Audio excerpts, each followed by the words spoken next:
In this video, we will develop an algorithm for a particular pattern of blue and red squares on a grid. We're going to start with step 1, doing an instance of the problem, and in this instance I picked n equals 3. So the first thing I'm going to do is work the problem by hand without really thinking through exactly what I'm doing. That is, I'm going to do it right, but I'm not going to try to write down what I did. Once I've done that, I'm going to do step 2, where I write down exactly what I did in a step-by-step fashion. The first thing I did was put a blue square at 0, 0. Then I put a red square at 0, 1, another red square at 0, 2, a blue square at 0, 3, a red square at 1, 1, blue at 1, 2, red at 1, 3, red at 2, 2, red at 2, 3, and finally a blue at 3, 3. Now I'd like to generalize these steps. Step 3 of the programming process, and if we look at the steps, we can see there's some repetition and counting behavior, which is going to help us generalize these steps into an algorithm.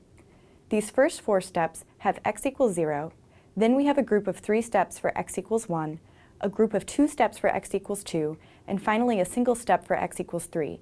So we're repeating somewhat similar steps as we count x going from 0 to 3. But exactly what we do varies. We color the squares blue, red, red, blue for x equals 0, or red, blue, red for x equals 1, so the color pattern is something we still have to figure out. Also, how many steps and the y-coordinate of each varies. Let's look at the y-coordinates first, coming back to the colors in a minute. If we look at this first group of steps, we see that the y-coordinates go from 0 to 3. If we look at the second group of steps, we see that the y-coordinates go from 1 to 3. And in this third group, 2 to 3.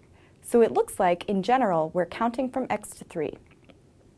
If we ignore the colors for a moment, we can take this group of steps and say, we count from 0 to 3, calling the number that we count y, then put a square of some color we'll figure out later at 0y. And we can write similar steps for each of these other groups. And now we can use patterns in these steps to generalize our algorithm further. Each set of steps is the same, except for the x-coordinate shown in bold, and these vary in a nice counting pattern. That is, we can say count from 0 to 3, call each number that we count x, and for each of those numbers we'll count from x to 3 and call that y, and we'll put some color square at xy.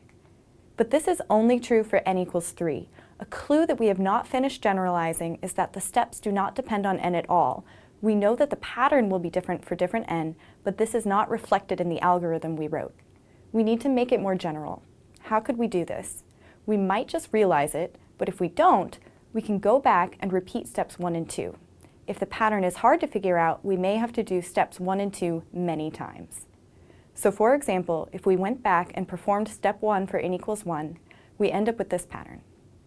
And when we do step 2, we write down these steps. If we go through the generalization process again, we see that we come up with these steps. Count from 0 to 1, call it x, count from x to 1, call it y, then put a square of some color at xy, which is very similar to n equals 3, except this number has changed. For any n, we count from 0 to n based on the pattern from our examples. Now we have a more generalized algorithm. Of course, we need to figure out what the question marks are for the colors. To do that, we can go back to the colors from our n equals 3 example. We had mostly red squares with some blue squares, so we should figure out the pattern for when a square is blue.